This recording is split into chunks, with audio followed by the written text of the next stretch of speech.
Welcome back to the Brands Hatch Grand Prix circuit here in Kent, England for the third race of the season in the 2010 Speed Series. Simon Dolan has found his way past Barry Gates, so it looked like he was on the tail last time we saw them, but he has got through. So Simon Dolan out to third place, that number one car of Barry Gates down into fourth position, and you're on board now with the CTR Developments car. There it goes into the right-hander clearways, and it's heading for the pits. I'm afraid the car has got a problem after a very interesting start to the race. They are heading to the garages, but back out has come Richard Ferns in the Radical on his Speed Series debut. So that problem, the issue, there was smoke coming out the back of the car, has been resolved at least for now, and the number 19 machine remains second in Class C for the bike-engined cars, and their race will finish after 90 minutes, whereas everybody else has got to do the full 3 hours, including this man, Joey Foster. But that won't be a problem to him. Le Mans racing experience with Team Embassy, who once managed by his teammate Jody Firth, who now concentrates on driving these days. Running onto the curbs there, Tom Bradshaw, having a bit of a lonely race really in second position, but he's managing himself and the car well and getting more and more experience. Has raced in the V2V series, the predecessor to Speed, in years gone by. And Simon Dolan then up into that podium paying position. He'll be very pleased with that. In the garage though, the CTR Developments car. So that looks like it's going to be a lengthy pit stop, but we are into the pit stop windows now, and Simon Phillips gets out of the number 60 Norma UK car. The car's got damage. Just at the end of the back straight going into Hawthorne's car came across me. I think it was unavoidable. He didn't see me. I was probably in his blind spot on his mirrors. So we lost a bit of front end and he lost a bit of back end, but thankfully nothing worse than that. Otherwise, how's the car been handling? It's good. It's with the temperatures are this hot, it starts to go up. Tyres start to go off quite quickly. So the handling's okay for this weather. We've got an engine temperature issue, and the temperature's been going up to 103, 104, and 105 is definitely a critical level that you don't want to take it above there. Silverstone race instructor Chris Ward now going out for Simon Phillips in the number 60 Norma UK car. There's the Woodcock brothers, who were very competitive, as I said, at Silverstone, although they lost places in the last laps of both of those races. And there's number 4, Phil Hall, setting some quick lap times now, having gone back out, the Welshman. Car looking good. And here's a driver change. This is Ian Ford and Ross Kaiser swapping seats in the number 9 Norma, which started on the second row of the grid, but fell backwards out of the top 6 in the opening stages of the race. Kaiser now getting in, and expect some quick lap times once that car hits the circuit. Car 1, RLR Motorsport from 4th place have made their driver change, and last year's champion Rob Garofol now gets behind the wheel of the Ligier, the team having lots of problems mechanically at Silverstone, so hoping for a good result here. And there's Phil Hall on the back of Jean-Louis Rion, makes contact, and into the gravel they go. And he was trying to unlap himself because he's several laps down. Both of them end up in the gravel. The dust still hasn't settled. Here's a replay then. We thought the door was open. It's on the way into clearways.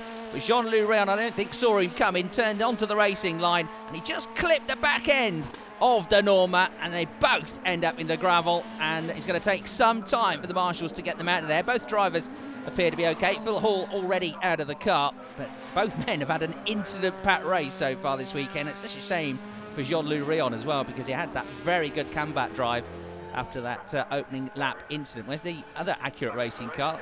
Mohsin Rashid now having taken over from Adriano Medeiros, who had a very competitive opening stint. Yeah, very good stint. I really enjoyed the race today. It is hot, but as I said before, I'm used to that.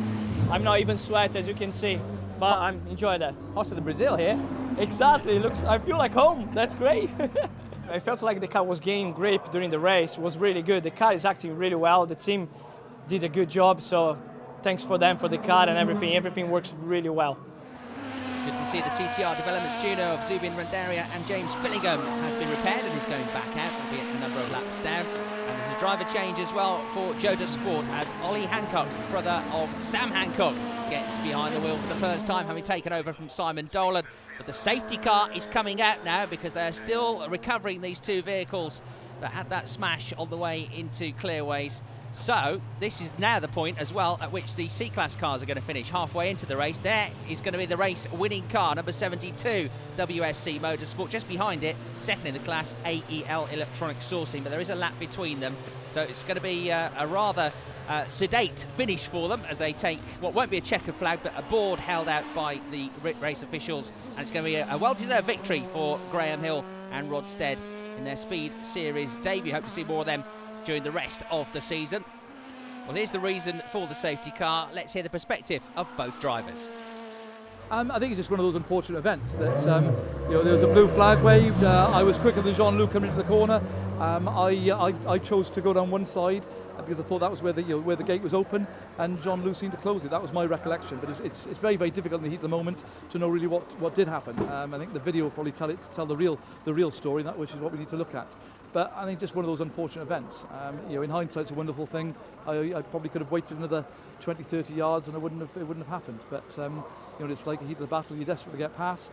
You decide to make a decision, and it may have been the wrong decision, but we'll see. Jean-Luc, first thing I have to say is, up until the incident, you had a fantastic comeback drive. Well done.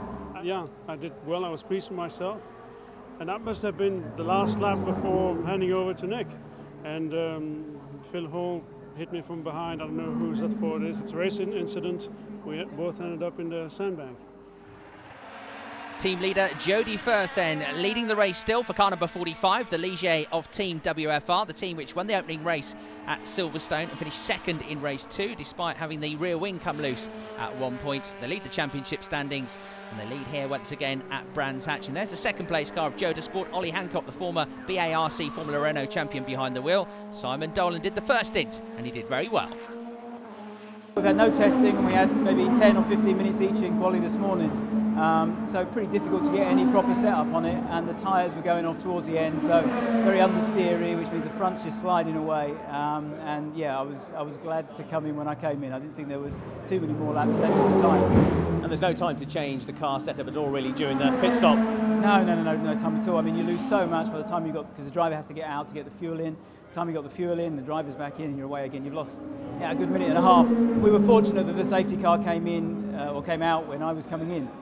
So we had a little bit of luck there, and hopefully that'll pay off toward the end. Well, it's back into the pits for the number 2 RLR Motorsport Ligier. Christophe Burrick's only just been out, and he's already back in. Let's hear from the first stint driver, Tom Bradshaw. I mean, it's the first time we've driven the Ligier, so that's a big step. But no, it was a good stint. Unfortunately, towards the end, we started to pick up some gearbox issues, and I think it's sort of turned a little bit terminal now. So we're in the garage trying to get it sorted. But it was a good stint. I enjoyed it. Didn't quite have the pace to match Joey, but he's got a lot more experience in these cars. So to be sort of half a second adrift is pretty happy with that, really. So Team WFR are several laps clear. Second is Joda Sport. Third place now is Rob Garofal in the number 1 RLR Motorsport car, looking for their first podium finish of the season. And in fourth place, another strong run for the Woodcock brothers, who finished third in both the races at Silverstone. On board now with Chris Ward in the Norma UK car. He's bounced that car straight back through the field. A very quick racing driver. It's a very quick car, and he's got the team back up into 5th place now, and they're looking good for some more points after getting themselves onto the podium in one of the races at Silverstone as well. So we're into the very closing stages of this 3-hour race, and across the line now to take the checkered flag is Jody Firth. Team WFR take their second win in 3 starts, and in every race they've been on the podium. 117 laps complete, 2 laps clear of Joda Sport in the end. RLR third, the Woodcock brothers fourth, Norma Racing fifth, and Accurate Racing finishing in 6th. How does that affect the championship standings? With Team WFR move on to 33 points, 10 clear of Joda Sport, moves up to second place. The Woodcock brothers in third on 21, and Northern UK fourth on 17 points. Let's hear now from our race winners. Yeah, it's been great. We've had a really good start to the season. The team's been fantastic, and it's mostly down to them. Their car preparation and their strategy and their pit stop calls are perfect. I obviously had Warren in the first 2 rounds, and then Joey this round, and both teammates have been brilliant. I owe a lot to this success because of them. I managed to get a good pace to start with, and that really opened up a big gap, which made it reasonably easy for the rest of the race. But of course, you have to keep pushing. You never know what's going to happen. We could have easily been caught out by the safety cars, so we had to keep that pace up, and it worked out in the end. Many congratulations then to Team WFR, Jody Firth and Joey Foster on a dominant performance here at Brands Hatch. Next time, we're at Snetterton. We'll see you then.